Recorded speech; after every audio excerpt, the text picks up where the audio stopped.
come out to join us. Rúben. Congratulations, Rúben. Well done. Thank you for coming out to talk to us. It's been a big week for Manchester United. Lots of talk off the pitch. You got the performance on the pitch. How much did you need that win? Yeah, it was a complete week.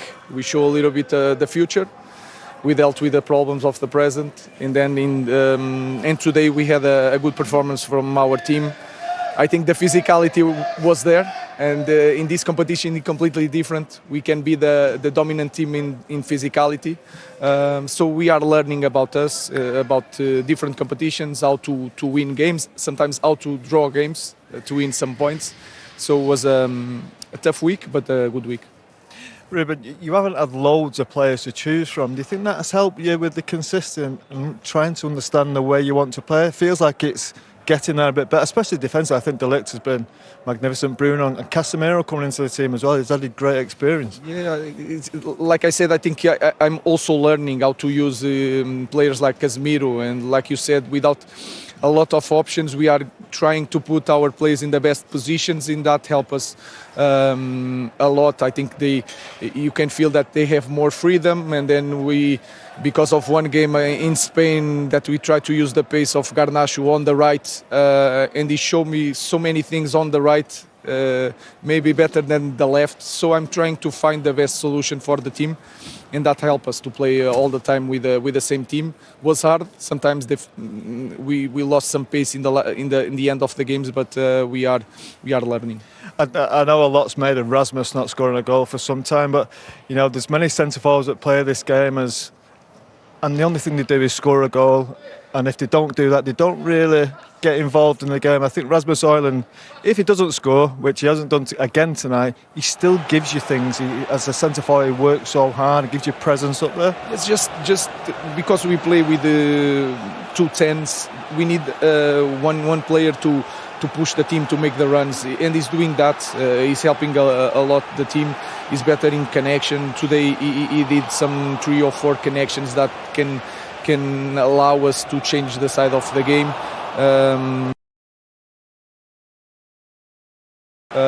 So he just needs to score a goal. He's so anxious. You can see the ball is bouncing. You can see the rest of the team. So please pass him. And the ball is bouncing inside the box. He's so anxious, his body. So he's going to score one. He deserves it. Yeah. Rúben, there was obviously a lot of noise this week, but for me it felt really different. It felt like the team was galvanised by everything. It felt really together, and it just felt really good today for them. I think that's small things that are really important. We play in Spain. I think they felt that we can go to the next stage, and then we came here against Arsenal with 2 days to prepare the game. That small feeling of the second half, that we were there, they start to believing. And then I felt during the week, they felt that we can do this. Sometimes I feel in the team, we can do this. We are good players. We can be a good team. And today I felt that even we had the sent off, but even without the sent off, you feel that the team are going to win this game. A hat-trick from Bruno Fernandes, another game where he stepped up for the team. How good is the example that he sets in your squad? It's hard for a player like Bruno. Sometimes he wants to win really bad. Sometimes he wants to win too much. If it's not a bad thing, but sometimes he's go around different positions. He doesn't trust in the teammates, and sometimes he can show that frustration. But he's always there, and the guy that can play one game and then suddenly will be ready to play in the different position. He can set pieces. He can score penalties with a high pressure. He can make transitions in the last 15 minutes of the game with a lot of games. So it's perfect for us, and we need to help him to win titles because he deserves it. I was just going to ask you about Bruno's position. Actually, we see him mainly as a number 10, but he's gone back inside central midfield role and been absolutely brilliant. Now, when number 10s go back into that role, it normally lasts for maybe 2, 3, 4 games, but he looks like he's capable of doing that role full time. Is that something you're thinking about? Yeah, he's. But sometimes I need to this team someone to take the ball to the last third. So I try to use Bruno, and I push Bruno a little bit back. Like in your time, you push Giggs was one player. In the end, he's coming inside. So I'm trying to help the team, not thinking about Bruno. I'm thinking just about the team and try to push the team forward, because Bruno near the box is so dangerous. Can assist, can shoot. So it's almost as if you need Bruno's number 8 and the number 10. Yes. That's Sometimes it's number 6. Sometimes it's number 6. I think Casemiro gave us a little bit calm. Sometimes it takes a little bit long. When he was not playing too much, you feel it in the games against Newcastle. The pace was not there. Yeah. But is giving that first moment of build-up, and you can push Bruno near the goal. Is so danger there. You talked in the build-up to this game about the importance of staying in this competition, of what getting a win would mean. It would give you purpose, it would give you energy for the rest of this campaign, Rúben. It's Lyon next in the competition in the quarter-finals. Could what has been a disappointing season have a really positive finish now? Yeah, and then we have a lot of games in Premier League. In my head, we are going to use every minute to improve the team, because this will not end in this season. We have to prepare also the future. Against Lyon is going to be a different game, because the physicality is there. They play in the league that is so physical, like ours. Doesn't have the same quality, but the physicality. So it's going to be a different game. We have to find the different ways of winning the games, and we will be ready for that. For now, thank you very much for talking to us, and congratulations. Congratulations, a second Manchester United hat-trick. How much did you need the victory and that performance tonight? Oh, it's always important. At this club, it's all about winning. And obviously, we want to perform as the best we can. But as I said before, it's all about winning. We need to win games, and this competition is no other option. We are in or out, is what it is. We have a long way to go still, but we are confident that if we focus on every game we have ahead, if we have the right mentality, we can win games. How crucial was it when Real Sociedad got their penalty and went ahead on the night that you fought back so quickly and got the equaliser? Obviously, it was good for us because you react quick, so you make the game equally straight away. Obviously, a penalty is a little bit unlucky, but then we get our penalty by a great ball from Casa. Then Rasmus gets in front of the defender, and he's just unlucky that the guy falls. If not, it will be a goal even before. But we are really happy with the performance and the win, and that's the most important thing for us. It wasn't just in the first half, but all the way through the game. There seemed to be a verve about the attacking play that we saw maybe on Sunday against Arsenal as well. Where has that come from? Is it just a matter of confidence in front of goal in the opposition half? Oh, obviously, I think with the results, with the performance, when you start to getting a little bit more confident, I think confidence is a big thing in football, and at this club even more, because you know how much you are on the eyes of everyone. So you need to perform always at the highest level to have your confidence too. But the main thing is that we have to back ourselves in the dressing room, in the training ground. Everyone has to understand that we're here for each other. We've heard the players, your manager, talk about the progress that you've made. Obviously been difficult without much time on the training field, but the last couple of games, have we seen that progress here on the pitch? Are we seeing what Rúben Amorim wants this Manchester United team to look like? Yeah, I think you can see it at times. Not yet. I think the way the manager wants and the we want. We're doing very good progress. But as I said, the progress will be seen if we get results. At this club, it's all about results. We want to perform better. We want to play better. The manager wants us to improve the way we have to play. But at the same time, he wants us to win games. Before I let you go, I must ask about Rasmus Højlund. He did almost everything but score tonight. But the assist for that fourth goal, wonderful bit of skill. It looked like everybody went over to him and celebrated with him. How much does that help him to try and break this dot with the goals? Oh, he's a striker. Strikers is all about goals. They're going to be criticised by scoring or not scoring from the outside world. But for us, in the dressing room, we want Rasmus to score as many as he can.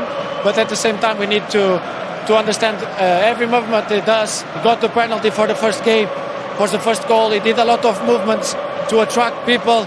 In my last goal, he attracts the defender with him, what gave me the space to go from the outside. So it's a lot of things that he does that on the outside world probably you can't see it, but we see it. And we see how much he wants to work, how much he wants to score. And I'm pretty sure the goals will come. And as soon as the first one comes, it's going to start coming more and more. well done tonight. The Stretford End's chanting your name. I'll let you celebrate with your Thank people. you very much. Thank you.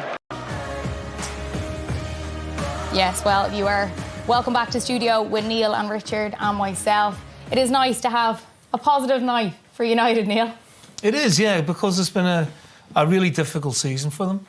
And obviously, even in the build-up, look, there's always noise and drama around Man United, but predominantly it's been a negative most of the season. So it is nice to talk about a really good all-round team performance, a positive performance, a European performance. And, a lot of players will be coming off that pitch feeling a lot better about themselves, as will the manager. Especially after all of the noise this week. There was a lot this week in particular, Richard. Yeah, and criticism coming from within is never nice when you're struggling and things aren't going your way, and you know yourself it's not been a great season, and to be criticised from inside is difficult, and I would imagine for some of them players. But fair play to them, they've responded very professionally. They all put a performance in. None of them let their head drop, and it was just an overall really good performance. I thought Dorgu was excellent. Kenny spoke about him last week and really highlighted him, said he was going to be good, and he wasn't great last week, but he was really good today, and so fair play. And they just need to continue this. That's the thing. They can't get any real positivity going because every good result is followed by a disaster of some sort. So they just need to try and string 2 or 3 games together now and go and finish the season on a high. Yeah, they need that consistency. And I suppose Bruno Fernandes, the second penalty is what really kicked off that second half for them. Yeah, again, that's the man you want on the spot. They're working really well here. Lovely little layoff from Hoyland. Xerxes didn't really connect. Dorgu, nicks the ball away from the defender. It's soft for me because the defender just stands up and it looks to me like Dorgu falls in them. There is contact. The defenders try to do everything possible to get out of his way. Get out of the way, yeah. And, when a referee makes a decision, is it clear and obvious? In their eyes, no. But that's the man you want to take big penalties. And So for both of you then, you don't think it's a penalty? I think it's soft, but I understand why it's given, but I think it's soft. But it's no more than United deserved, though, Ash, because even at the start of the second half really well, the build-up play to that move was excellent. And then, the penalty was given and he was professional enough to put it away, and I give them a deserved lead. Yeah, and I suppose if it wasn't hard enough already for Real Sociedad to go down to 10 men, then that really had an impact. Yeah, and he'd only just come on the pitch as well, but I think all evening, whoever it was down that side, Dorgu was giving them real problems. You can see the speed of him there at the top of the screen, and he just manages to get in front. And yes, I mean, the referee didn't have much decision to make. It was quite a distance to goal, but even at that, I didn't think that he was going to be able to make it up, and deserved red card. And from there it was game over. Real Sociedad may feel they've been let down with a referee tonight, but they just didn't perform whatsoever, and they've no excuses for the result they got. No, they can't have any excuses. Nowhere near it. There was no intensity to the play. They were nice and bright at the start, get the penalty, but then after that, they were totally dominated by Manchester United. It's a clear red card. I totally understand the referee's decision on that. They can't argue with that. And Dorgu made a great run off the ball. I thought defensively they looked really solid tonight, Man United. I don't remember Onana or any distress or drama at the back or any sort of miscommunications. They looked really composed, fit, athletic, and the 2 wing-backs provided that drive from the outside. Yeah, and creating those chances. We mentioned Bruno Fernandes. He had the ball at the end of the game. It was his hat-trick that was the difference, Richard. Yeah, a really good goal, and people wonder what's his position, where do you fit him into this system that he's playing, and the amount of goals he gets, you just have to give him, I suppose, a bit of freedom just to make sure that he can get into the box, and he gets into this situation really well. Garnacho picks him out, and I think he has a little look for Hoyland, but just thinks, no, better off on my own. So, but it was a really good finish. He deserved it. He was probably denied another penalty by one of his own teammates just a few minutes before. So when Dorgu turned it down, but he managed to get in there and got his hat-trick. And he backs himself and he finishes well. On that note, let's hear from the man himself. Bruno, congratulations. A second. I want that to believe that. But Richard touched on, more or less after the game, it's about consistency now. Not just of performance, but of results as well. But that was, really good. They should enjoy their night tonight. And, they were comprehensive. They were better in all departments. and it was a resounding win. Not only that, puts them in the quarter-final now of a European competition. Now, all of a sudden, the excitement starts to build, and then you start really looking forward to the games coming up, and you want to be a part of it then. Yeah, this is it. Keep those results coming. Well, it was the fourth goal. Delos got the fourth goal there, and it was Hoyland with the assist. That was nice for him to have the assist there. Yeah, it was actually a really good one, because normally when you centre forward who's not scored in so many games, all you want to do is shoot, and all you want to do is get your goal. But he was still working for the team. He done a nice little bit of skill, got himself into the end line, and was still able to pick his head up and pick out Dalot. And I think for United and for United going forward, the fact that Dalot scored a goal, Dorgu's had a really good game. Those two positions are really key for United going forward. And tonight there was real good signs that they looked good. You just need to get Hoyland scoring. And they're firing then, Neil. Yeah, I mean, look, the longer the run goes on, the more people are going to talk about it, you know. And which is the worst part, because that must be hard for a player. Yeah, but he did make a good contribution to the game. You know, Fernandes talked about his movement off the ball. He's won the penalty for the first goal. He's assisted for the fourth goal. But bottom line is, he's a number 9 at Man United. You know, and you're based and criticised on your goals. And he's not prolific enough at the minute. Well, he's not prolific enough, full stop. So he needs that goal. I don't know if it'll start, like the floods will come. Yeah. I don't know. But he needs a goal, you know, just for his own peace of mind, because his play in general was pretty good tonight. Yeah. Well, we mentioned Jim Radcliffe at the start of the show and all the noise around that. Well, Casemiro was someone that he did mention, and he had a pretty good performance tonight, Richard. He was excellent, Casemiro. He done really well. He was sort of instrumental in and out possession. This is a little bit later on, but he was also the one that knocked it over for Fernandes for the first penalty. And here is what Casemiro is all about. He covers the ground really well, gets across, and then stares Dalot down and says, like, don't be making mistakes, don't be stupid, don't winning the game. And this is what he's perfect at. It's just simple games, win the ball back, lay it off simple, and get back into position. And he looked maybe like, he never has anything to prove, does he, Casemiro? No, because he's too good. Yeah. But he wanted to just let people remind them of who he is and what he can do. Yeah, and what a player he is, Neil. Oh, fantastic. Maybe not shown his best at Man United consistently, but you could say that about 20 players at Man United over the years, in the last 2 or 3 years. I thought his performance was brilliant tonight.